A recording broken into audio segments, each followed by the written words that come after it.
একদিন এক বনে খাবার খুঁজতে খুঁজতে এক শিয়াল হাঁটছিল। সারাদিনের রোদের পিপাসায় তার গলা শুকিয়ে গেল। দূরে একটি গর্ত দেখে শিয়াল ভাবলো হয়তো ভেতরে আছে খাবার জল। সে একটু দেখে নিতে চাইলো, কিন্তু সাবধানে না দেখে গর্তের কিনারায় দাঁড়াতেই হঠাৎ পা পিছলে গেল আর সোজা ধপ করে গর্তের তলায় পড়ে গেল। গর্তটা ছিল গভীর। শিয়াল নানা চেষ্টা করলো, লাফ দিল, নখ দিয়ে দেয়ালের আঁচড় কাটলো, গর্তের কোণ ধরে চড়ার চেষ্টা করলো, কিন্তু কোনোভাবেই উপরে উঠতে পারলো না। এক সময় সে ক্লান্ত হয়ে গর্তের ভেতর বসে পড়লো। ভাবলো, আহা, যদি কেউ পথ দিয়ে যেত তাহলেই বাঁচতাম। কিছুক্ষণ পরে সত্যি এক ছাগল ওই পথ দিয়ে যাচ্ছিল।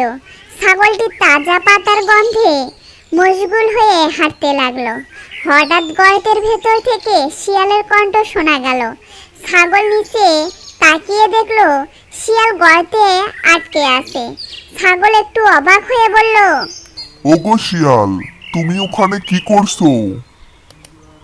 আহা ভাই, এই গর্তে দারুণ ঠান্ডা খাবার জল আছে, আমি একটু পান করতে নেমেছিলাম। জল এতই মিষ্টি যে ভাবলাম কিছুক্ষণ বিশ্রামও নিয়ে যাই। তুমিও এসো, জল খেয়ে খুব ভালো লাগবে। ছাগলটি ছিল খুবই সরল। শিয়ালের কথা শুনে সে ভাবলো যদি জল থাকে তবে আমিও একটু পান করি। সে বেশি না ভেবেই গর্তের ভেতর লাফ দিল। ছাগল নামার পর শিয়াল চতুরভাবে বলল, এখন তুমি একটু উঠে দাঁড়াও, আমি তোমার পিঠ বেয়ে উপরে উঠি, তারপর তোমাকে টেনে তুলবো। ছাগল বিশ্বাস করে দাঁড়িয়ে রইল।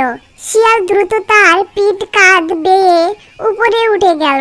উপরে উঠে শিয়াল গর্তের কিনারায় দাঁড়িয়ে বলল, বোকা ছাগল, আগে দেখো পরে ঝাঁপ দিও।